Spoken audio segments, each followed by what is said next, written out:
Hemos visto sobre los dones del Espíritu Santo la semana pasada. Hemos visto qué son los dones. ¿Qué son los dones? Capacidades, destrezas dadas por el Espíritu Santo para capacitar a los hermanos, a la iglesia. ¿Cómo recibimos los dones espirituales? Los recibimos, hemos visto, de forma soberana y particular. El Espíritu distribuye a quien quiere. Hemos visto sobre el propósito de los dones, que es la edificación de la iglesia, Efesios capítulo 4, la unidad de la iglesia, conocimiento de Cristo y madurez en Cristo. Hemos visto algunos listados de dones en las Escrituras, 4 listas de dones que hay en las Escrituras, y hemos hablado de algunos de ellos. Y también hemos contestado, hemos intentado contestar la pregunta, ¿cómo saber qué dones tengo? ¿No? Y hemos visto sobre la necesidad de interés, de involucrarse, comprometerse en lo que sea, y luego pues confirmación interna y externa de la iglesia, ¿no? Confirmación en uno mismo y confirmación de la iglesia al respecto de aquel don. Hoy vamos a hablar, como he dicho la semana pasada, dejamos los temas controversiales, o más bien dejamos el tema controversial para hoy, ¿verdad? Dejamos el tema más espinoso para hoy. Entonces, el que genera más discusión, yo diría no entre nosotros exactamente, sino entre las iglesias evangélicas en general. Entonces, de esto vamos a tratar hoy, ¿vale? Y esa discusión, básicamente, el tema de esa discusión es continuismo o cesacionismo. Cesacionismo de cesar, ¿no? Es decir, y continuismo de continuidad, ¿no? Es decir, el debate es, o la discusión es, sobre si algunos dones han cesado para los días actuales o continúan vigentes para los días actuales, ¿vale? Entonces, ¿cuál es la idea nuestra aquí? Hablando de este tema, hablando de esa discusión, hablando de ese debate sobre el continuismo y el cesacionismo, mi idea es presentar primero el cesacionismo, lo que es, que dice argumentos, luego después el continuismo, que es lo que dice los argumentos, y luego después podéis averiguar vosotros mismos que es el camino mejor, por así decirlo, ¿no? Bueno, al final daré también una posición más moderada al respecto del tema, que creo que es a lo mejor la que yo me cuadro más, ¿vale? Entonces vamos al lío, ¿verdad? A ver, silenciando esto. Muy bien. Pues este es un pequeño repaso de lo que acabo de decir, ¿no? Que son los dones, cómo recibimos, el propósito y tal. Y hoy entramos en el tema de debate, el tema de discusión, continuismo o cesacionismo. Entonces vamos a este tema, vamos al debate. Ahí presentaremos primero el cesacionismo, después el continuismo y después una posición más moderada. Entonces primero el cesacionismo. ¿Qué es?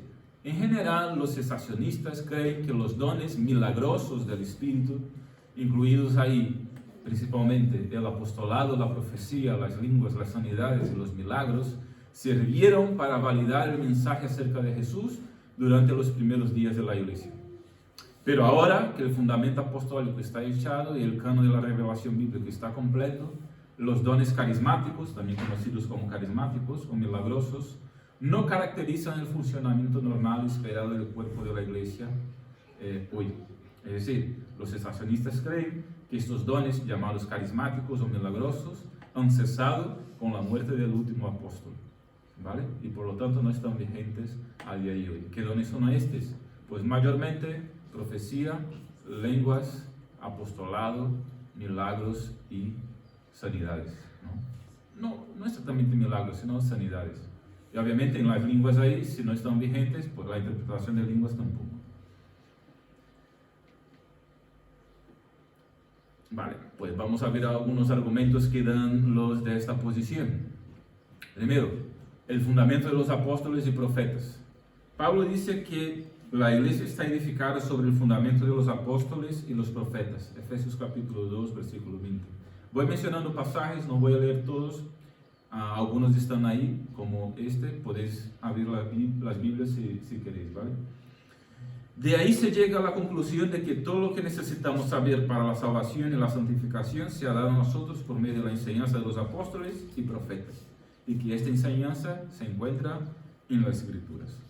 Puesto que Dios ha hablado en los últimos días por medio de su Hijo, Hebreos 1, versículo 2, no necesitamos más palabras de Él para explicar lo que Jesucristo ha hecho en su ministerio, muerte y resurrección. Bueno, sabemos que nuevos apóstoles no aparecerán como los 12, ya que Pablo dice específicamente que él era el último de los apóstoles. El último en el sentido de que fue el último a ser llamado, ¿verdad? Porque el último que murió fue Juan. Si el don del apostolado ha terminado, pues entonces otros dones pueden haber cesado también. Básicamente, este es un argumento, este es un fuerte argumento del cesacionista, ¿no? El apostolado ha terminado, pues puede que otros dones también hayan terminado.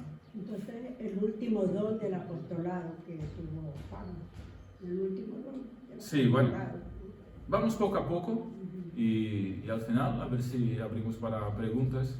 Si no, perdemos un poco aquí el hilo. Y es mejor que en este caso, en algunos casos es bueno que vayamos interactuando. En este caso hoy, mejor damos todo y así vas a tener una idea general, y porque si no, a lo mejor alguna pregunta ya es la respuesta que voy a dar adelante, ¿no? Pero sí, según el cesacionismo, el don del apostolado es único para los 12 y se ha terminado con el último de los apóstoles, que fue llamado, que es Pablo, ¿no? De esta manera también se llega a la conclusión de este punto, que el don de la profecía ha terminado también, porque los profetas identificados aquí son el mismo tipo mencionado en otra parte, 1 Corintios 12, 28, Efesios 3, 5, 4, 11 y por ahí por adelante, ¿no? Es decir, no hay justificación en decir que todavía hay apóstoles hoy. De hecho, si alguien se dice ser apóstol, deberíamos estar preocupados. Entonces, si el don del apostolado ha terminado, entonces otros dones pueden haber terminado también. Las primeras iglesias no tenían el canon completo de las Escrituras durante algún tiempo y por lo tanto era necesario un ministerio profético, autoritario e infalible para sentar las bases para la iglesia en sus primeros días. Entonces, los apóstoles en este caso, según este pensamiento, eran como los profetas del Antiguo Testamento, ¿no? Entonces, si el apostolado ha terminado, supuestamente la profecía también. Es más bien esta línea de pensamiento, ¿no? El argumento bíblico más importante en contra de que el Nuevo Testamento se diferencia de la profecía del Antiguo Testamento, en contra de esto es la afirmación de que el Nuevo Testamento se diferencia de la profecía del Antiguo Testamento, porque algunos dicen que la profecía del Antiguo era infalible, pero que la profecía del Nuevo, pues, tiene mezcla de error, ¿no? Pero la idea de que los profetas del Nuevo Testamento podrían cometer errores no es convincente. Es decir, los continuistas dicen que este argumento es fallo, ¿no? Y los cesacionistas contestan diciendo, bueno, los continuistas dicen, la profecía del Nuevo Testamento es diferente de la profecía del Antiguo Testamento, porque la profecía del Antiguo Testamento no había error, y la del Nuevo se puede mezclar con el error. Los profetas, ¿no?, ni siempre están correctos. Y los cesacionistas dicen, bueno, esa idea de que los profetas del Nuevo Testamento podrían cometer errores no vale, porque si es un profeta no puede cometer errores en lo que de Dios se revela a ellos. Entonces dicen, primero, el peso de la prueba recae sobre aquellos que dicen que la profecía del Nuevo Testamento es de una naturaleza diferente a la profecía en el Antiguo Testamento. Los profetas en el Antiguo solo se consideraron profetas de Dios si eran infalibles. Y lo mismo en el Nuevo Testamento. Es decir, si alguien se dice profeta en el Nuevo Testamento, pues lo que dice de parte de Dios también tiene que ocurrir, sí o sí. No puede fallar. No hay mezcla de error y una profecía. Si alguien suelta una profecía, en los días actuales, vamos, si alguien dice, mira, esta es una profecía para ti, Si se equivoca, esa persona no es de Dios. Y su profecía tampoco es de Dios. ¿Por qué? No hay mezcla de error en una revelación que viene de Dios. Si es de Dios, no hay error. Punto final. 2. La amonestación para juzgar las profecías en lugar de los profetas. Es a menudo adjudicado a que el don es diferente en el Nuevo Testamento. Pero este argumento no es convincente porque la única manera de juzgar profetas es juzgar su profecía. Si lo que dice es verdad o no, si lo que dice se cumple o no. Un profeta se juzga por su profecía. Y tercero, no tenemos ejemplo de un profeta genuino del Nuevo Testamento que se haya equivocado. Ágabo, por ejemplo, en su profecía en Hechos capítulo 21, versículos 10 al 11, no se equivocó al profetizar que Pablo estaría atado por los judíos y entregado a los romanos. Aunque este es un argumento, este texto es utilizado por los cesacionistas como un argumento para que ellos estén en lo correcto, a la vez es usado también por los continuistas para decir que Ágabo no era apóstol y ha profetizado. ¿Vale? Sí. Ese es el tema, llegaremos ahí.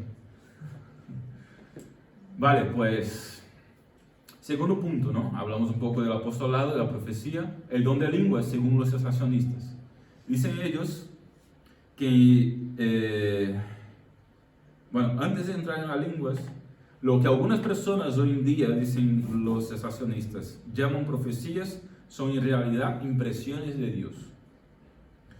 Él puede usar impresiones para guiar y conducirnos, pero no son infalibles y siempre deben ser probadas por las escrituras. Es como una intuición, como un sentimiento que uno tiene por la sabiduría que Dios le ha dado, por la madurez que tiene, por el recorrido que tiene. A lo mejor tiene impresiones acerca del futuro, acerca de alguna persona. Pero es una cosa, una revelación y una profecía es otra, ¿verdad? Ahora bien, entrando en el don de lenguas, ¿no? ¿Qué pasa con las lenguas? El don de lenguas parece ser un problema más difícil. En Hechos 2, 1, 10, capítulo 19, este don significa que la época de cumplimiento de las promesas del pacto de Dios ha llegado. 1 Corintios 14 y Hechos 2, 17 también sugieren que interpretar o entender lenguas son equivalentes a la profecía. Que como el que habla en lenguas de alguna manera está profetizando también y el que interpreta está interpretando una profecía. Más bien, esos dos textos pueden sugerir eso, ¿no? Según los cesacionistas. Entonces parece que la profecía y las lenguas están estrechamente relacionadas. Y si la profecía dejara de existir, dicen ellos, las lenguas probablemente también. Además, está claro que a partir de Hechos,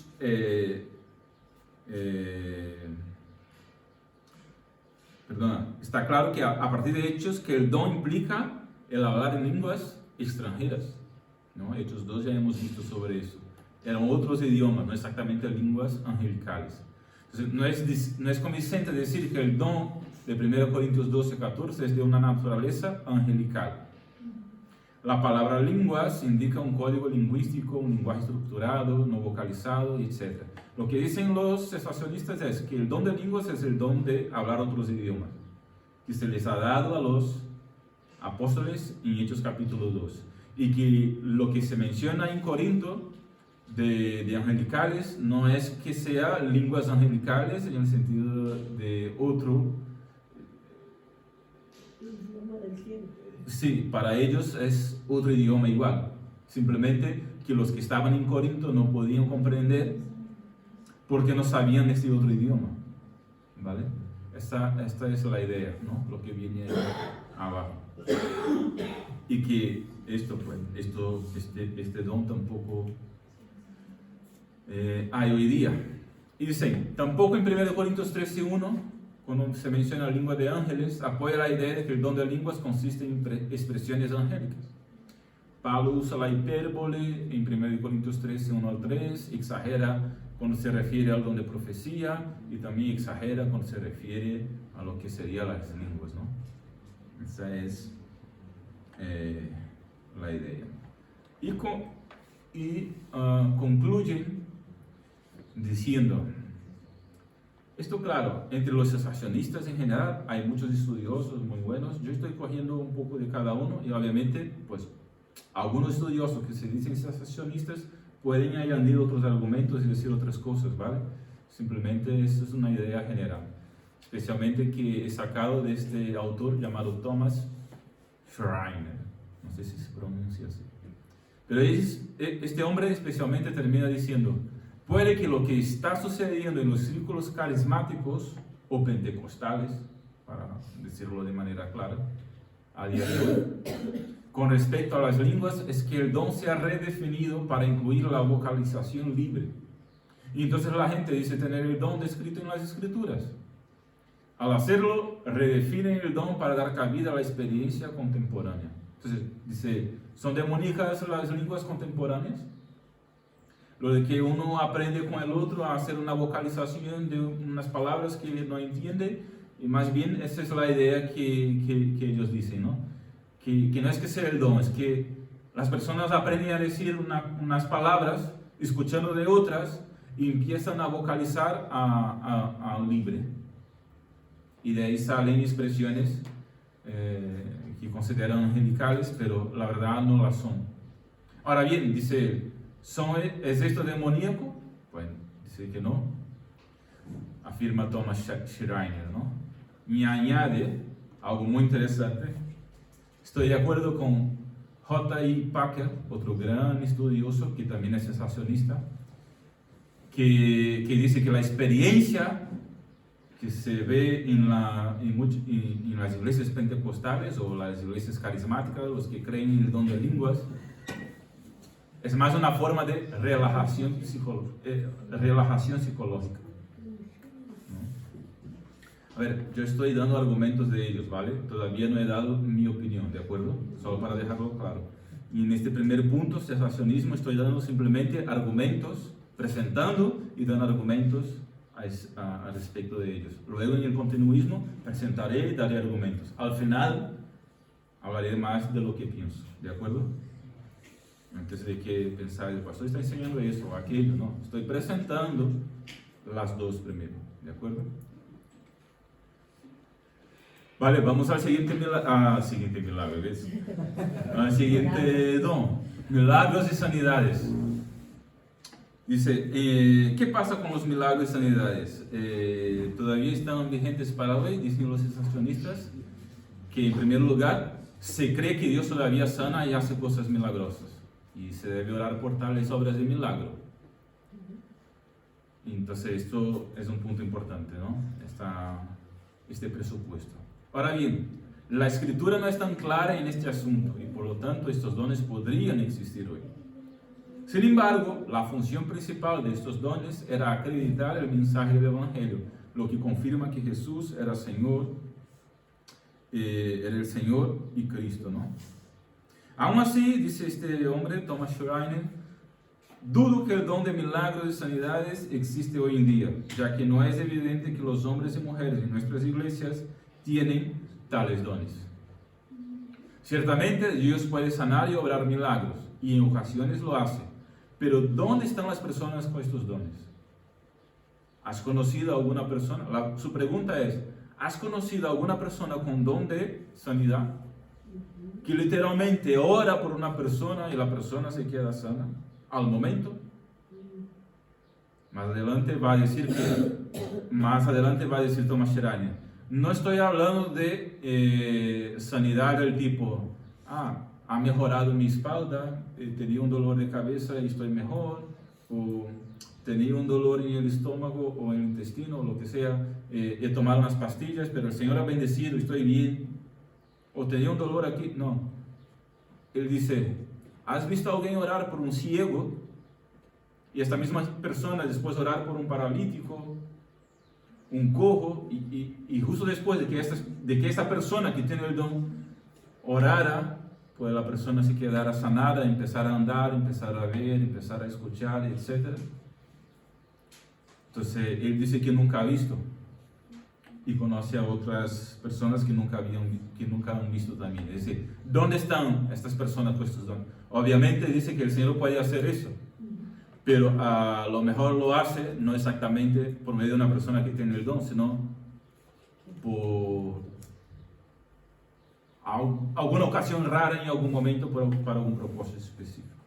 Más bien esta es la idea, ¿no?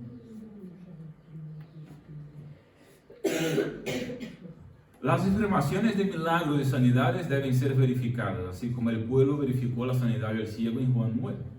Así que hay una especie de escepticismo bíblicamente justificado. Es decir, si se dice que hay un milagro, hay que comprobarlo, por así decirlo, ¿no?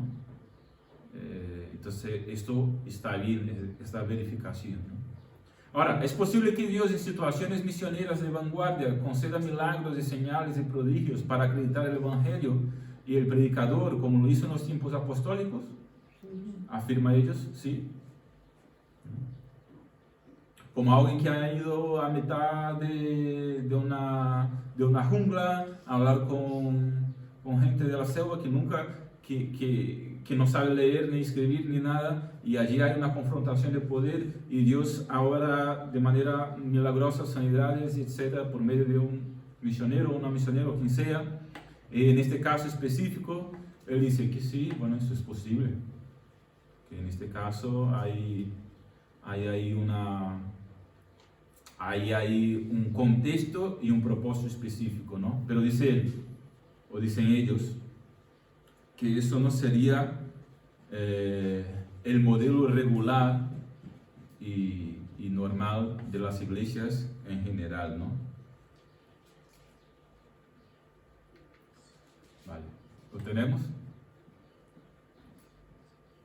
Eso es lo que estaba diciendo, ¿no? Entonces, pero eso no es lo mismo que tener estos dones como elemento habitual en la vida actual de la iglesia.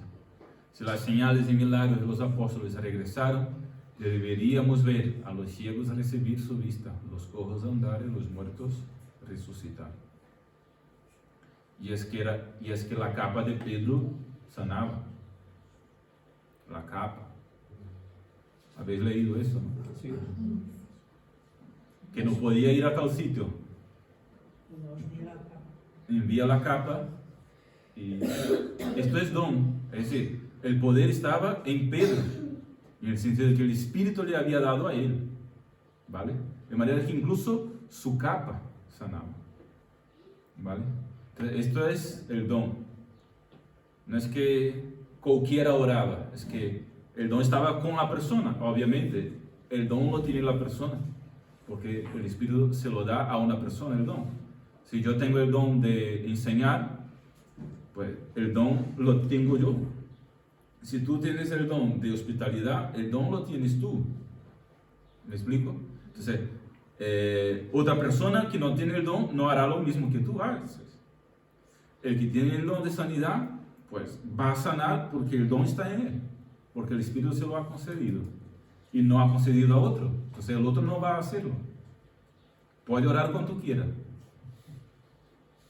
¿Sabes? Es lo que esto es así. Puede orar cuando quiera, si no tiene el don, no va a pasar. Uno puede estudiar cuando quiera, a lo mejor aprenderá a enseñar algo, pero jamás enseñará como alguien que tiene el don de maestro. De manera que cuando el que no tiene el don enseña, pues uno que otro coge algo, pero cuando el que tiene el don enseña, todos se enteran, o mayormente todos se enteran. La iglesia edificada. Eso significa que uno tiene el don y otro no. Lo de sanidad y los demás es igual. ¿Sabes? Esa es la idea, ¿no? Entonces, si las personas realmente tienen el don de sanidad y milagros hoy en día, pues tienen que demostrarlo al hacer las clases de sanidades y milagros que se encuentran en la Biblia. Este es el argumento, ¿no? Una vez más, estoy aquí expresando y presentando con firmeza, no porque exactamente lo creo, sino para demostrar el peso de los argumentos, ¿vale?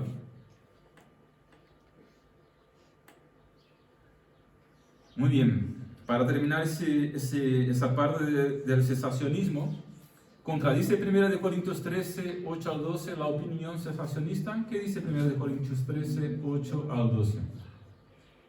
¿Sabéis lo que dice? Es el texto que habla sobre el amor. Y dice el texto que cuando venga lo perfecto, dice, cesarán las profecías, etc. Cuando venga lo perfecto, cesarán. Entonces la idea es, bueno, está diciendo el texto que las profecías se cesarán solamente cuando venga el Señor. Es decir, cuando venga lo perfecto es cuando estemos en el cielo, cuando regrese Cristo. Es decir, está diciendo ese texto que las profecías no han cesado porque solo se cesarán cuando venga a Cristo de regreso. Ciertamente este texto enseña que los dones podrían durar hasta que Jesús regrese.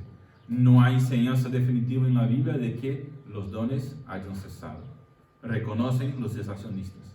Incluso podríamos esperar que duren hasta la segunda venida.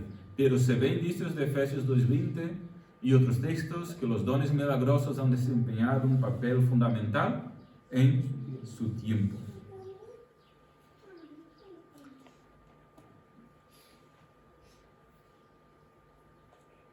Concluye Thomas Schrein. Entonces que 1 Corintios 13, 8 al 12 permite, pero no requiere que los dones continúen hasta la segunda venida. Y los dones, tal como se practican hoy en día, no encajan con la descripción bíblica de estos dones. Por razones como estas, los reformadores y la mayor parte de la tradición protestante hasta el siglo XX creyeron que los dones carismáticos o milagrosos habían cesado. Y realmente este es un dato histórico. Esta discusión empezó a partir del siglo XX a raíz del movimiento de avivamiento en la calle Azusa en Estados Unidos, de donde nació el pentecostalismo. ¿Vale? Entonces, ¿cuál es el resumen del cesacionismo? Los dones milagrosos del Espíritu, incluidos el apostolado, la profecía, las lenguas, la sanidad y los milagros, sirvieron para validar el mensaje acerca de Jesús durante los primeros días de la Iglesia.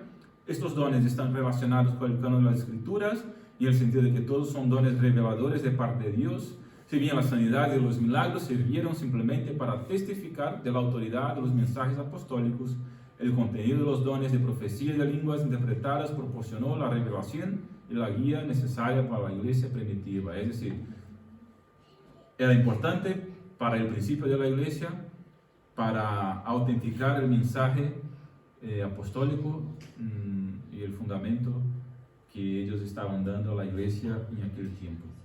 ¿Vale? Esa es la idea y este es un resumen, ¿no? Sin embargo, al final dice, esto no es para descartar que Dios en su soberanía conceda tales señales y maravillas en empresas misioneras de vanguardia en la actualidad, o para negar que Dios todavía obra milagros. ¿Vale? Ellos ahí añaden al final esta observación, ¿no? Vale, pues vamos a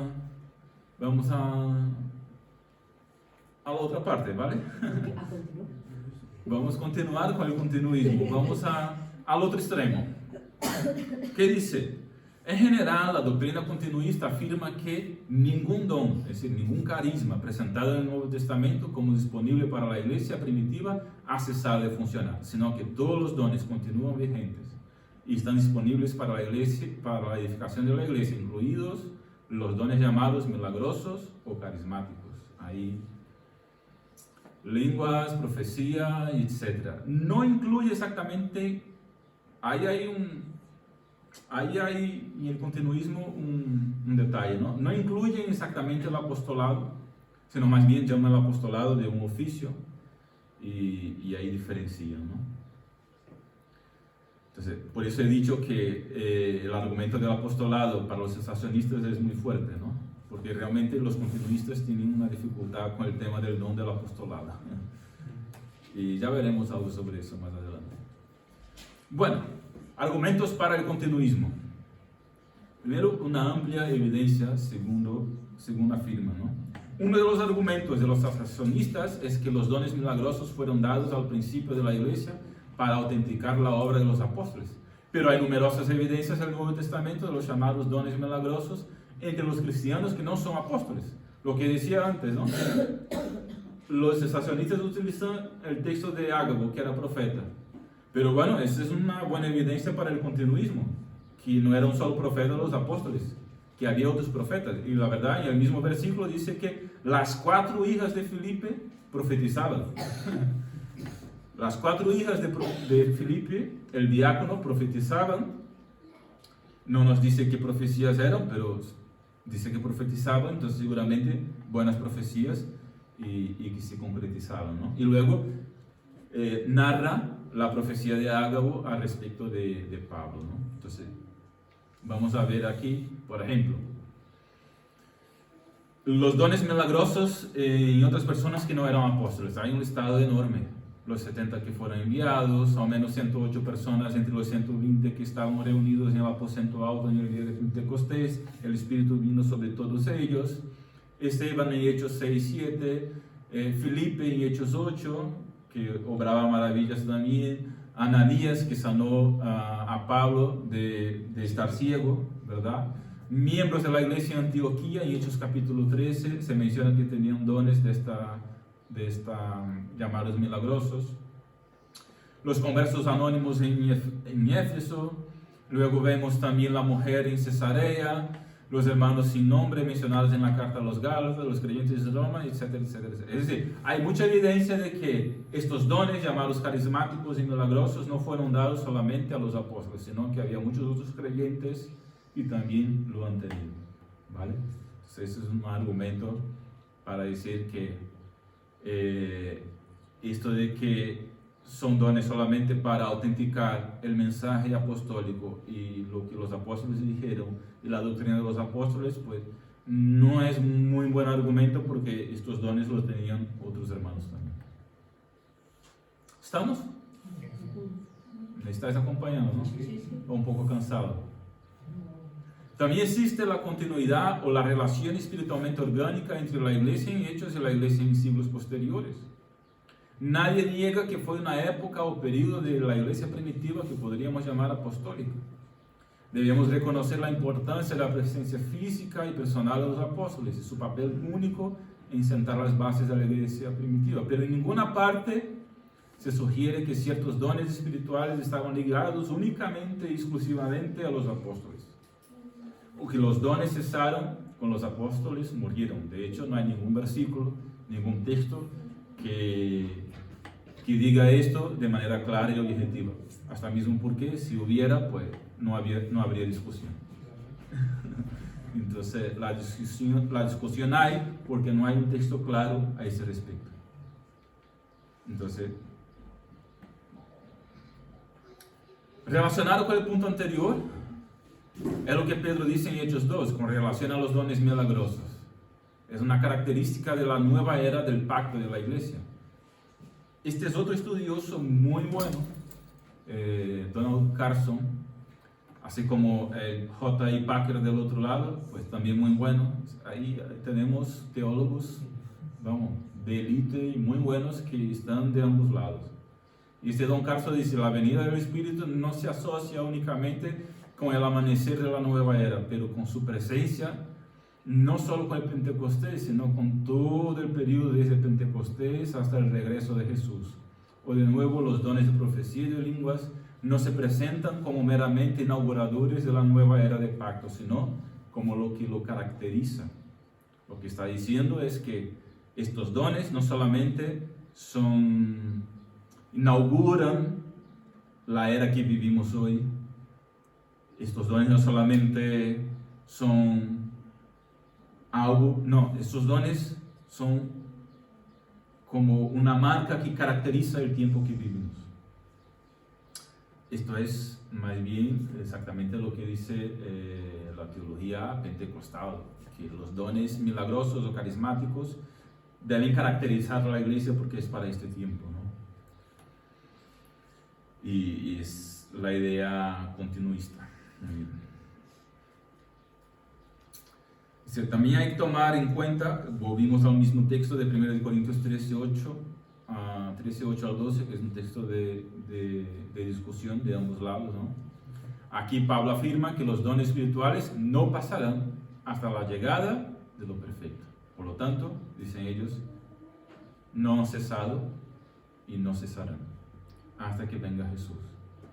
Este texto es utilizado por ellos fuertemente y por eso los cesacionistas pues intentan contraargumentar utilizando el mismo texto. ¿Ves? Esa es la idea. Seguimos. Se señala también la ausencia de cualquier mención al cese de cualquier don y la ausencia de cualquier noción explícita o implícita de que debemos ver los dones espirituales de manera diferente de lo que vemos otras prácticas del Nuevo Testamento. Es decir, no se dice que los dones han cesado, así como no se dice que debemos dejar de tomar la cena, así como no se dice que debemos dejar de ser hospitalarios, no se dice que debemos dejar de bautizar. Entonces, lo que no se dice que debemos dejar de hacer, seguiremos haciéndolo. Ese es el argumento, ¿no? Lo que en la Biblia no se dice, es decir, en lo que en la Biblia se dice que hemos recibido y que tenemos que hacer, y después nos dice que, no nos dice que se ha cesado y que debemos dejar de hacer, pues hay que seguir haciéndolo y seguimos recibiéndolo. ¿Entendéis? Esa es la idea. Entonces, si la Biblia dice, mira, esto está recibido, si se cesa, pues ella debería decirlo. Y como no dice, pues no se cesó. Es un argumento lógico, muy bueno. ¿Qué buenas razones teológicas o exegéticas se pueden dar de por qué debemos tratar a la presencia y operación de los dones espirituales de manera diferente a todas esas otras cosas que igual no nos dice que se han terminado y seguimos haciéndolo? Ellos dicen por los dones igual. Vale, pues, testimonio coherente. Contrario a la creencia popular, hay un testimonio coherente en la mayor parte de la historia de la iglesia en relación a la operación de los dones milagrosos o carismáticos. Tener en cuenta que cuando se dice milagrosos o carismáticos, se está pensando especialmente en profecía, lenguas, interpretación de lenguas, sanidades y a veces apostolado, ¿vale? Simplemente no es el caso de que los dones cesaron o desaparecieron de la vida de la iglesia temprana después de la muerte de Juan. Cesacionistas a menudo argumentan que las señales y prodigios, así como ciertos dones, solo sirvieron para confirmar o autenticar a los apóstoles y que cuando los apóstoles murieron, estos dones terminaron. El hecho es que ningún texto bíblico dice que señales y milagros o dones espirituales de un tipo en particular autentican los apóstoles. De hecho, se les ha dado a otros creyentes también. Señales y prodigios autenticaron a Jesús y el mensaje apostólico acerca de él. Si las señales y maravillas fueron diseñadas exclusivamente para autenticar apóstoles, no tenemos ninguna explicación de por qué los creyentes no apostólicos estaban facultados para realizarlas. Y ahí hemos visto ya antes un listado de mucha gente que tenía estos mismos dones, ¿no? Eso es lo que quiere decir con testimonio coherente. Ahora, una palabra sobre profecía de parte de los continuistas, ¿no? Una explicación sobre el tema de la profecía, que es dentro de los dones también el tema bastante controversial, ¿no? El don de profecía. Dice, tal vez la objeción más frecuentemente escuchada de parte de los cesacionistas es que el reconocimiento de la validez de los dones de revelación, como la profecía y la palabra de sabiduría, terminarían socavando la firmeza y la suficiencia de las Sagradas Escrituras. Es decir, los cesacionistas dicen, si pensamos que hay el don de profecía hoy, pues esto se socava la autoridad de las Escrituras. Porque si alguien dice que tiene una revelación de parte de Dios, y si es de Dios, pues esto puede disminuir la autoridad de las Escrituras, que es la revelación de Dios escrita. ¿Me entendéis? Esta es la idea. Ese es el argumento de los cesacionistas, que aquí, que es un argumento fuerte, y por eso los continuistas quieren dar una respuesta a este argumento fuerte, ¿no? Y ellos dicen, este argumento se basa en la falsa suposición de que estos dones nos proporcionan verdades infalibles, iguales de autoridad al texto bíblico en sí. Lo que ellos dicen es, no es así. Las revelaciones y profecías que pueden haber hoy, pues no tienen el mismo peso de autoridad que la Escritura. Es decir, primero las Escrituras, ¿verdad? Cualquier profecía o revelación tiene que estar de acuerdo con las escrituras. Pero ahí entran, y ahí también, con eso, algunos dicen que estas profecías entonces pueden venir mezcladas con algún error, lo que también es difícil de aceptar, porque si viene de Dios, no puede tener error. Entonces, ahí está una dificultad, ¿no? Por eso hay que explicar un poco, los continuistas sienten la obligación de explicar un poco el tema de la profecía, ¿no? También se escucha la apelación sensacionistas a Efesios 2:20, como si en este texto se describen todos los posibles ministerios proféticos. El argumento es que los dones de revelación, como la profecía, estaban vinculados únicamente a los apóstoles y por lo tanto diseñados para funcionar solo durante el llamado período fundacional de la iglesia primitiva. Un examen detallado de la evidencia bíblica concerniente tanto a la naturaleza del don profético, así como una amplia distribución entre los cristianos, indica que hubo mucho más de ese don que simplemente los apóstoles estableciendo la fundación de la iglesia. Es decir, que otros creyentes profetizaron, no son profecías que están recurridas en la escritura, pero que fueron profecías, que fueron verdaderas y que estaban bien, ¿no? Y que igual en el Antiguo Testamento hubo muchos profetas, ni todas las profecías que los profetas del Antiguo Testamento profetizaron fueron recurridas en las escrituras, pero igual fueron profecías y valieron para su tiempo y para la gente de su tiempo. Es decir, que Jeremías pudo haber dicho muchas otras cosas, que Isaías pudo haber dicho muchas otras cosas y profecías, pero que no fueron recurridos en las escrituras, pero igual fueron profecías. Las cuatro hijas de Filipe que eran profetisas, pues seguramente profetizaron, si no, no se les llamaría de profetisas. Lo que profetizaron no está en las escrituras, pero fueron profecías y sirvieron de bendición para la gente de ese tiempo. Esta es la idea.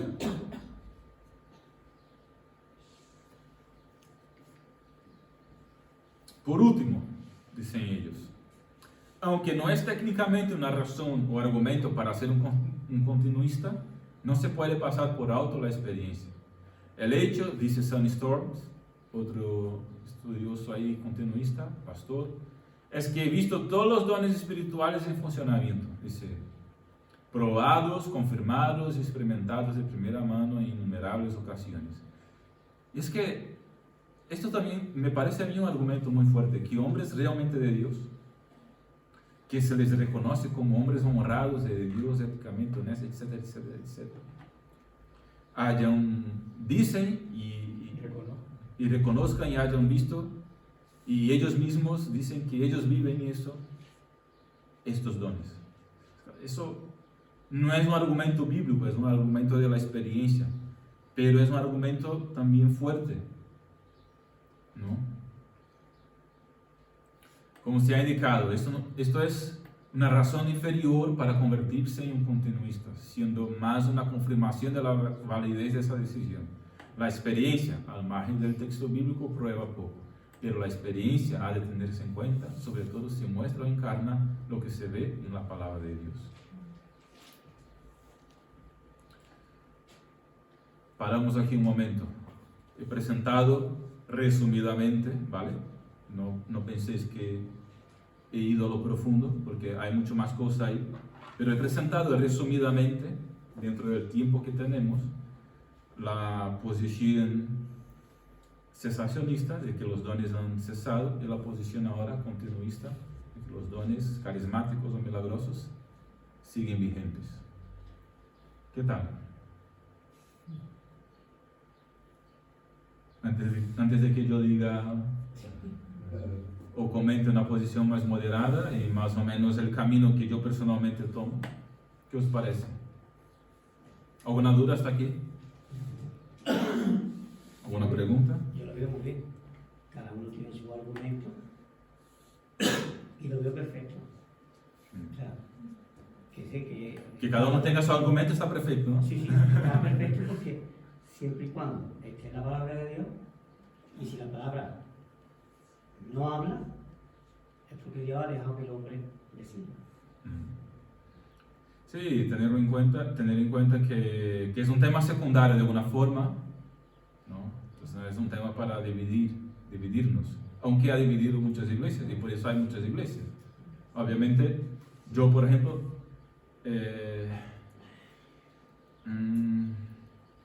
no me cuadraría muy bien estar en una iglesia que tenga un tipo de pensamiento diferente del mío en esto, ¿no?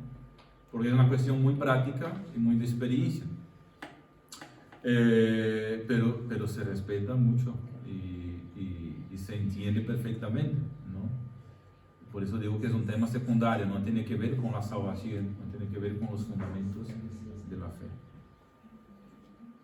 Vale, pues vamos a compartir entonces una posición más moderada, ¿vale? Más neutral. ¿Ah? Neutral. Neutral no, No. no diría neutral, diría moderada, que no va hacia un extremo ni hacia otro extremo, aunque se posiciona. Y a lo mejor podéis pensar que es una posición más moderada y que tiene una tendencia hacia un lado o otro, ¿no? Es decir, como que hay la extrema derecha, la extrema izquierda y el medio derecha y el medio izquierda, ¿no? Y neutral uno nunca puede ser, es decir, estar en el punto cero parece que Punto uno... medio. Eso, parece que estar en el punto cero, el punto medio total, parece que uno nunca puede estar, ¿no? Pero bueno, pensar lo que queráis. Yo llamo simplemente una posición más moderada, ¿no?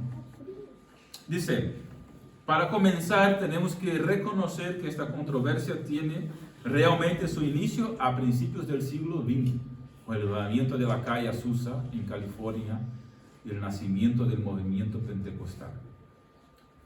El movimiento pentecostal nació ahí en la calle Azusa en California en el avivamiento a principios del siglo XX. No había esta discusión antes, no había esta discusión antes. Es difícil poder interpretar comentarios hechos por creyentes antes de estos eventos, porque esto no era un tema controversial. El movimiento pentecostal empezó con avivamiento y genera un crecimiento enorme para la iglesia evangélica, ¿no? Pero con la llegada de este movimiento llegaron también, infelizmente, algunos abusos de los dones que lamentablemente no han sido también beneficiosos para la iglesia, ¿no? Es como que algo bueno ocurre, pero luego llega un extremo de algo, ¿no? Y infelizmente, no solo con el pentecostalismo, esto ocurrió históricamente hablando, sino con otros movimientos también ocurrió algo semejante, ¿no? Parece que es del hombre eso. Vamos a ver. Estamos hablando de qué tipo de abusos. Por ejemplo, abusos como la elevación de la profecía sobre la autoridad de las escrituras. Lo que los continuistas dicen que no es así, pero en la práctica, y en algunos medios, y en algunos lugares, pues esto puede ocurrir por parte de algunas personas, ¿no? Aunque no sea una teología oficial, pues eso puede ocurrir, ¿verdad? Entonces, ese es un tipo de abuso, ¿no? Donde personas basan sus vidas y decisiones en palabras proféticas o revelaciones que en ocasiones pueden ser contrarias a las escrituras, y ahí reside el peligro, ¿no? Muchos creyentes se encuentran entonces dependiendo más de palabras de revelación, palabras proféticas, palabras de eso y aquello, que de verdad las escrituras. Y ese es el extremo peligroso, ese es el abuso que se debe evitar. Por ejemplo, otro fenómeno común que quizá esté más relacionado con el neopentecostalismo, no exactamente con el pentecostalismo, pero bueno. Fenómeno común como experiencias donde las emociones toman el control de la persona, ¿no? Como risa santa, como caídas al suelo. No estoy diciendo que Dios no puede hacer eso, ¿vale? Y trabajar de esta forma. Pero sí que creyentes buscan vivir y crecer por el falso camino de una experiencia en lugar de basar su crecimiento en las escrituras. Y ahí está el problema. A ver, con abusos queremos referirnos a ese tipo de experiencia extrema, ¿no? Como la ola del diente de oro, que no sé si ha llegado aquí, pero en los países de Latinoamérica ha habido esto, de que se oraba para que... ¿Ya has escuchado sobre eso? Sí. Se oraba para que los que no tienen dientes, pues les creciera dientes de oro. Un calce de oro. Sí. Esos son tipos de abuso, ¿no? Ha salido películas, por ejemplo, de un pastor en Estados Unidos que hacía teatro respecto a sanidad, ¿no? Reunía multitudes y, claro, contrataba a algunas personas para entrar como enfermas en el auditorio y luego oraba desde el púlpito y las personas supuestamente se quedaban sanadas, pero después se descubrió que el pastor estaba pagando por detrás a estas personas para, claro, recaudar fondos. Entonces, cuando hablamos de abusos, pues son ese tipo de cosas, ¿vale? No estoy contando no estoy contando un cuento, ¿vale? Son historias reales que han pasado. Entonces, claro, los continuistas, pues, hombres de Dios, jamás hicieron esto, pero, a ver, se llegó a algunas personas no creyentes, porque ese tipo de gente no creo que sea creyente, utilizándose de un movimiento, pues llegaron a extremos. ¿Me explico? Aquí en España se dice, le damos la mano y se toma el pie. Bueno, esto. Entonces, si por un lado se cae en un extremo peligroso en el mal uso o abuso de los llamados dones milagrosos o carismáticos, quizás por otro lado no se deba caer en el extremo de decir que ellos han cesado por completo y definitivamente. ¿Vale? La posición moderada que aquí se busca y que vamos a tratar sobre ahí evita el extremo de un lado y el extremo del otro, ¿vale? Y para eso, pues, vamos a ir a hablar sobre cada uno de los dones llamados milagrosos o carismáticos, que son los más controversiales ahí, ¿no? El apostolado, la profecía,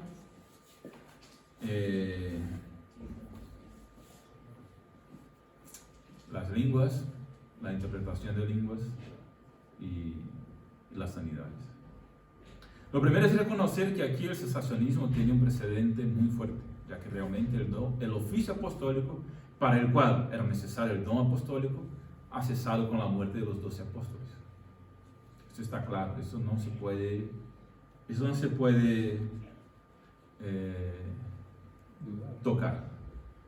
Es importante afirmar esto, ya que hay muchos que se levantan hoy día y se afirman apóstoles, pero no hay ya apóstoles como los 12. Ahora bien, sabemos que Bernabé, que no era uno de los 12, al estar en un viaje misionero fue llamado de apóstol, Hechos 14:14. Y que el don de apóstol es mencionado en Efesios 4:11, juntamente con otros dones que siguen vigentes. ¿Vale? Entonces, es que la palabra apóstol, en su significado original, quiere decir enviado, como alguien que es enviado en una misión. Curiosamente, esto es lo que hoy llamamos misioneros, ¿verdad? Entonces, curiosamente, los que hoy día se llaman apóstoles no son misioneros. Se llaman apóstoles porque quieren crecer en jerarquía dentro de la institución. Los que se llaman apóstoles hoy día no es porque sean misioneros, sino porque quieren ascender en lo que es la jerarquía de la institución de su iglesia. Y ahí, claro, pues, han pasado de pastor a obispos, a no sé qué, y ya no hay más, pues ahora soy el apóstol. Otro día, bueno, hace un tiempo, escuché sobre el patriarca. Ya había uno que ya se llamaba patriarca. Entonces, no es una cuestión de don, simplemente quiere ascender en la jerarquía. Hay mucho cuidado con gente que se llama apóstol. ¿Está? En ese sentido. Entonces, afirmamos los de la posición moderada, a los que aquí casi me encuadro más, ¿vale? Vamos a tomar así. Afirmamos que desde la muerte de Juan, al menos esto sí yo afirmo, no hay apóstoles como los 12, con su oficio, dones y autoridad. Incluso afirmamos que no es bueno ni recomendable llamar a nadie hoy día de apóstol para evitar generar confusión. Sin embargo, afirmamos que el don de apostolado, en el sentido de aquel creyente, que es enviado a otra tierra, a otra cultura, para realizar la misión de Dios, pues esto sí sigue vigente. Estos son los que hoy son llamados misioneros. ¿Me explico? Entonces, no recomiendo, no llamo a nadie de apóstol, afirmamos que no hay apóstoles como los 12, con su oficio, con su don, con su autoridad, no hay. Pero el don del apostolado, en el sentido de aquel que es un misionero, que es enviado en una misión, esto sí está vigente, esto sí es para hoy. Y a lo mejor, Efesios capítulo 4, versículo 11, cuando habla del don del apostolado, a lo mejor se refería a eso. Y Bernabé fue llamado así, precisamente porque estaba en un viaje misionero. Vale, pues. Hablamos del apostolado, ahora vamos a la profecía, a las lenguas y a las sanidades y milagros. ¿Qué pensamos o qué piensa la posición más moderada sobre el don de profecía? Ha sido muy mal entendido. La palabra profetizar en su significado primario no es predecir el futuro.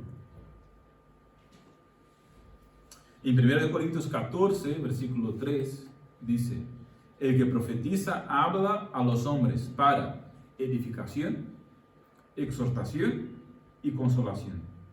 Y en estas tres cosas no encontramos ninguna predicción del futuro, es decir, ninguna revelación del futuro.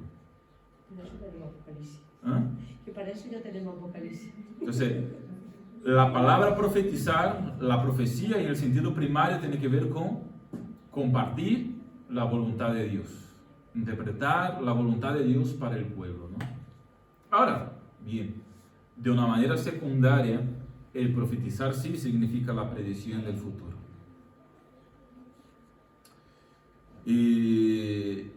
Pero de manera primaria, pues, lo otro, ¿no? Exponer la voluntad de Dios. De esta manera, cuando un pastor o cualquier hermano se levanta para predicar la palabra de Dios, está en una actividad profética. Está profetizando en el sentido de que está exponiendo la voluntad de Dios, que era lo que los profetas del Antiguo Testamento también hacían, y es lo que primariamente hace un profeta: exponer la voluntad de Dios y aplicarla al pueblo. Entonces, la predicación del Evangelio es una actividad profética, es profetizar en ese sentido, ¿no? Ahora bien, la predicción del futuro o la revelación del futuro, que sería un significado secundario de profecía, pues bien, esto también puede ser llamado revelación o don de revelación, ¿no? En Hechos 21 encontramos una situación interesante, que es la que he mencionado, ¿no? La de Ágabo y las cuatro profetisas. Entonces se ve ahí que había este don, ¿no? De alguna forma revelar el futuro, porque lo que hace Ágabo es revelar el futuro, hace una revelación al respecto de Pablo, y la revelación estaba correcta, porque Pablo realmente fue preso en Jerusalén. Entonces, él no expuso la voluntad de Dios en este caso, él reveló el futuro. Hombre, que tampoco era algo muy así lógico, ¿no? Porque Pablo, para ser preso no faltaba mucho. Entonces, pero bueno, nos quedamos ahí, ¿vale? Y claro, Pablo era buscado, y si iba a Jerusalén, pues, que era el centro neurálgico. A ver, Era de lógica que iba a caer preso. vamos a decir que podía no caer preso, pero había un porcentaje muy grande. Pero bueno, el hombre reveló que Pablo iba a ser preso. Entonces, dentro del porcentaje, no es que podía o no podía, es que si él reveló y si es de Dios, él iba a ser preso. Y fue preso. Entonces, fue una revelación verdadera. Porque hay gente que dice que tiene el don y juega con la suerte, ¿no? Porque, en el sentido de que, como es muy probable que vaya a ocurrir, pues mira, y como tiene conocimiento de la vida, dice, pues mira, esto va a pasar. Y a veces más una probabilidad, y como él ha entendido de la vida, de la madurez del futuro, etcétera, pues dice que va a ocurrir. Y más bien a veces es una, como decía antes, una intuición, un presentimiento, ¿no? Porque yo digo que una cosa es, de acuerdo a su sabiduría, madurez y intuición, pues de algo, decir, mira, esto así, así, así, esto puede ocurrir. Otra cosa es decir, Dios me ha dicho. Dios me ha revelado eso respecto a ti y a tu futuro. Mira, va por ese camino porque Dios me ha dicho. Cuando algo me dice, Dios me ha dicho, Dios me ha revelado, yo le digo, ¿te has escuchado bien? ¿Te has escuchado bien? Porque parece que para algunas personas es tan fácil tener el nombre de Dios en la boca y decir, Dios me ha dicho esto. Si os fijáis, cuando estoy predicando, muy poco o raramente, prácticamente no digo algo así. Estoy exponiendo la palabra de Dios, estoy exponiendo la voluntad de Dios, basada en las Escrituras. Pero en ningún momento hago revelaciones del futuro diciendo, Dios me ha dicho eso, o Dios ha revelado eso respecto. No, porque si en algún momento yo dijera, es porque Dios me ha revelado, Dios me ha dicho. ¿Vale? Y puedo decirte que ya he escuchado a Dios. Y en este caso, pues, se lo digo. Pero eso es muy raro. Entonces, si alguien me dice, Dios me ha revelado, Dios me ha dicho, ¿te has escuchado bien? ¿Es tu presentimiento, es tu sentimiento, es tu intuición, es tu deseo? ¿Es lo que es fruto de tu lógica y de tu conocimiento, de tu sabiduría? Pues bien, genial, das una impresión, está bien, lo consideramos. A partir del momento que la persona dice, Dios me ha revelado, Dios me ha dicho, si no ocurre, es falso. La persona cae en descrédito. Y debe caer en descrédito y debe ser confrontada, porque está deshonrando el nombre de Dios y de su iglesia. ¿Me explico? Entonces, una revelación de parte de Dios tiene que tener tres cosas, según aquí pensamos, ¿no? Primero, no puede ir en contra de la verdad ya revelada, las Escrituras. Segundo, no contradiciendo las Escrituras, tal revelación y el supuesto profeta será comprobado si su predicción se realiza o no. Si no se realiza, debe ser confrontado. Y tú has dicho que Dios te ha revelado, pero no ha ocurrido, no ha pasado.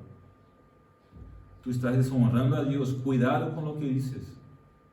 Cuidado con lo que hablas. Cuidado con poner el nombre de Dios en tu boca y decir a este y aquel que Dios te ha dicho eso o ha revelado aquello. Porque eso no es de Dios.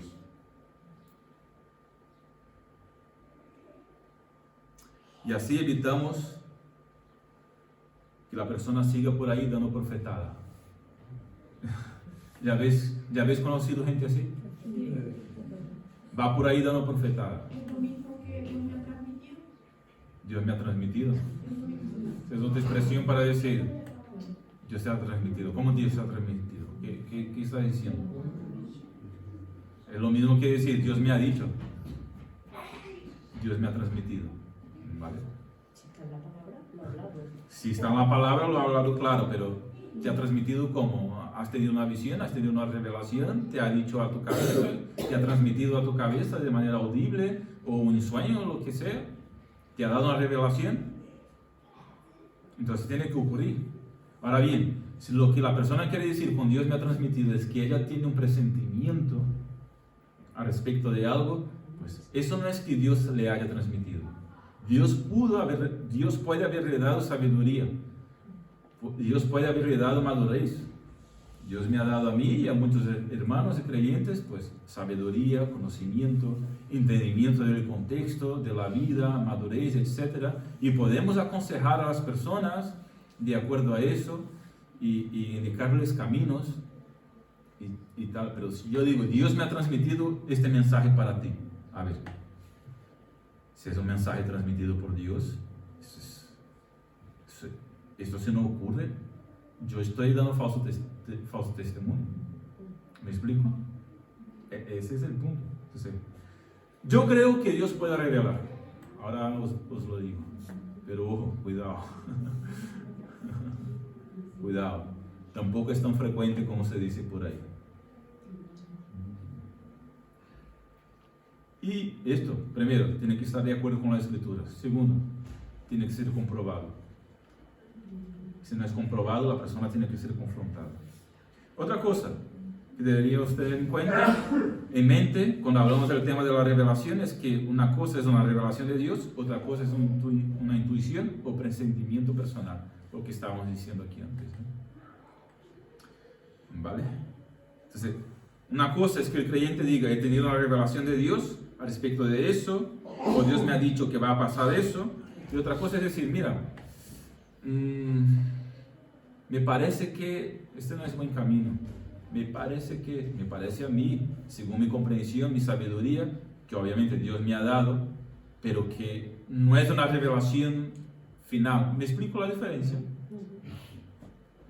Mira, pues camino no parece bueno. Mira, ya he visto otras personas yendo por ahí y no termina bien. Mira, los tiempos como están, tengo una sensación de que va a pasar eso. El rumbo que va a la iglesia, tengo la impresión, pues que eso va a ocurrir. Tengo la impresión. ¿Está bien? Conozco muchas iglesias, sé de muchas cosas que Dios ha hecho, puedo tener impresiones de Dios y muchas de ellas pueden ser correctas. Pero puede no ser. Es simplemente una impresión, una intuición, algo que es diferente cuando digo. Esa es una revelación de Dios. Bueno, terminó nuestro tiempo. ¿Qué hago? Me quedo 2. Pues se queda para la semana que viene, ¿no? O la otra. O doy un pincelazo y ya está. No, me vamos profundizando un poquito. ¿Verdad, no? Sí. Porque yo tengo que decir cuál es mi opinión. ¿En qué mando el Me da igual. Sí. Incluso ya lo sé, pero bueno. Si soy de centro derecho, de centro izquierda. O de derecha o de izquierda, depende. Vale, pues tenéis alguna duda hasta aquí y terminamos aquí. Luego vuelvo con los 2 últimos y terminamos. Que yo por mí tengo toda la noche, me da igual. No, pero mejor terminamos aquí. Me gusta mantener la hora. Aquí, ¿alguna pregunta o duda? Yo os dije que podría no terminar hoy, ¿no? Era un presentimiento, una intuición.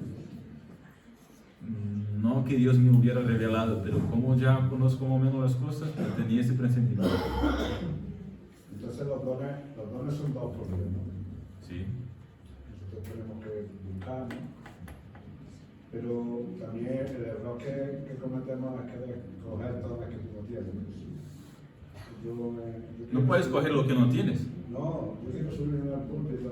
Ah, bueno, eso sí. Eso. Quiere presentarse a algo que no puede, ¿no? Son cosas que puedes intentarlo, pero si no lo tienes, no puedes hacerlo. Sí, puede Y ocurrir. hay muchísimas iglesias donde hacen cosas barbares, de que el don de, por ejemplo, el don de lengua, el don de discernimiento del espíritu, que es muy complicado, el de lengua, que hay uno interpretando, no interpreta, el que está hablando canario, por ejemplo.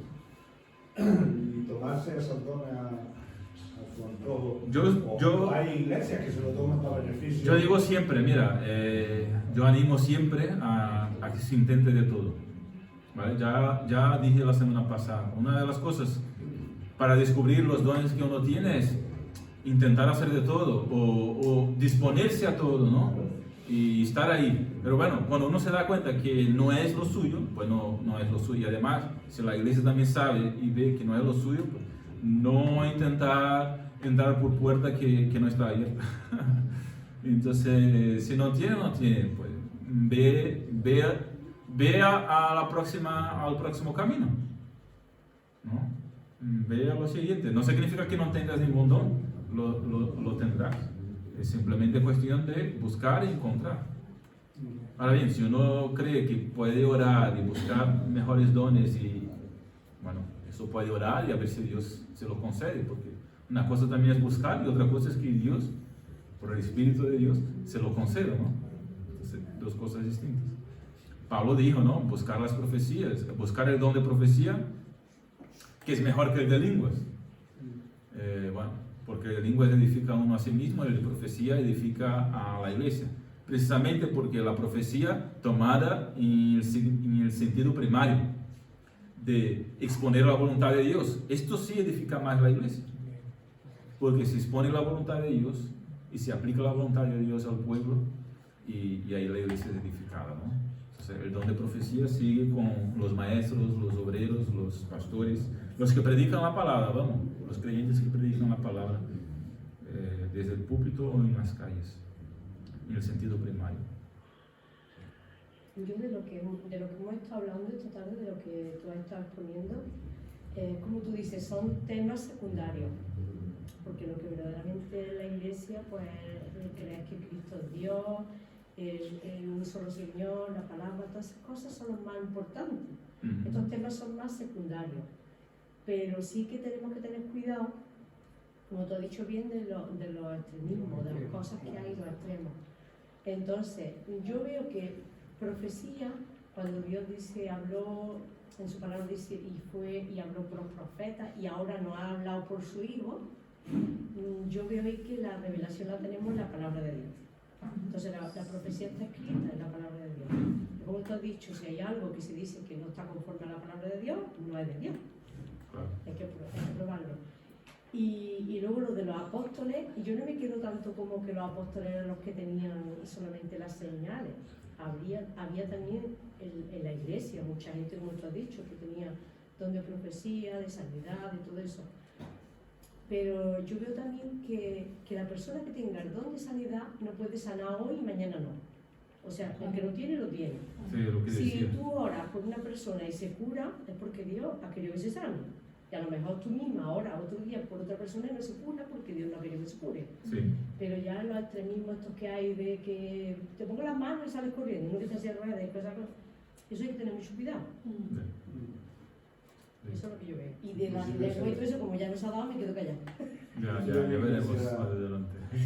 Ya había pastores que hacían partícipe a varios miembros, sería diáconos, o pastores o copastores, imposición de manos. Y la gente se caía para atrás, a mí me la hicieron, y yo es que no me moví, es que no tenía fuerza para moverme a mí o lo que sea, ¿no? A mí no me movió, pero la gente se caía allí de una manera, yo qué sé, yo veía aquello una falsedad, de verdad, de corazón te lo digo. Sí, O salir de iglesia pentecostal y... un abuso. Y para algunos quizás sea lo que J.I. Packer ha dicho, ¿no? Una relajación psicológica, que mucha gente lo necesita. ¿Qué decías, Alberto? Para terminar. Observando lo que está ocurriendo en los últimos años, los avivamientos en zonas donde no había llegado el Evangelio, algunos países de África, en Irán, en Irak, De trasfondo musulmán. en India, en sitios que no eran cristianos, Sí. que hay avivamientos. Estos avivamientos son, digamos, que más pentecostales que bautistas. Hay más manifestaciones de estos... Dones carismáticos. Exacto, un poco así, ¿no? Ujú. Pablo dice que todos estos dones dejarán de ser, pero lo que no tiene que dejar de ser es el amor. Como que la madurez viene después de unas manifestaciones de todos estos dones en sitios donde, si no conocen la palabra, pues lo que les convence son milagros, manifestación de poder. manifestaciones poderosas de Dios. Yo lo veo un poco así, ¿no? Yo Sí, sí. pasé de una iglesia bautista a una época pentecostal Y ahora estás en medio. y ahora no, Ahora estás aquí y aquí estamos en estoy medio. aquí. No niego los dones porque yo los viví, pero a mí me ha llevado a una madurez que yo no necesito ver milagros todos los días para creer. Yo me creo ya la palabra, ¿no? Entonces estás en el sitio correcto, estás en medio término. Como un poco... Con un pastor con visión moderada sobre el tema, ya está. No. Bueno, más o menos por ahí, yo conozco Como que a misionarios. los pentecostales yo les dejo que sigan con sus... No, Pero que maduren, ¿no? yo les tengo mucho cariño. No, Y los del otro extremo también. Para terminar, pues conozco un misionero presbiteriano reformado, muy bueno, en Brasil, que fue misionero por 12 años en una tribu en África, y allí experimentó cosas sobrenaturales solo por personas sanadas, etcétera, etcétera, etcétera. Un avivamiento, plantó la iglesia, varias iglesias plantadas. Y claro, en este contexto, lo que decía aquí antes, incluso un poco lo que ha dicho Alberto, ¿no? Ahí, pues, en aquel momento, había una confrontación de poder. Había una confrontación de poder. Entonces, claro, para mucha gente que no tenía ninguna noción de lo que eran las escrituras, pues una manifestación de poder sobrenatural les convencía y autenticaba el mensaje que el misionario predicaba, ¿no? Entonces, ha vuelto al Brasil y va a las iglesias presbiterianas y ya no ocurre lo que ocurría. Pero es una cuestión de contexto, ¿no? Y de lo que Dios quería hacer también en aquel contexto, en aquel momento, ¿no? Para un propósito también específico. Nos ponemos en pie para orar, terminar.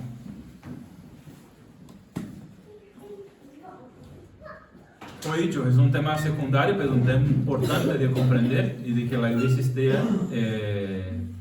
esté enseñada a ese respecto, ¿no? Y también conozca, pues, la visión del pastor a ese respecto. Entonces, tema secundario, pero importante, ¿no? Porque es un tema bastante práctico para la vida de la iglesia. Así que ya sabéis cómo es la vida de nuestra iglesia, por lo tanto ya tenéis una idea de la posición que tenemos. Pero es bueno dejarlo claro desde un punto de vista teológico también,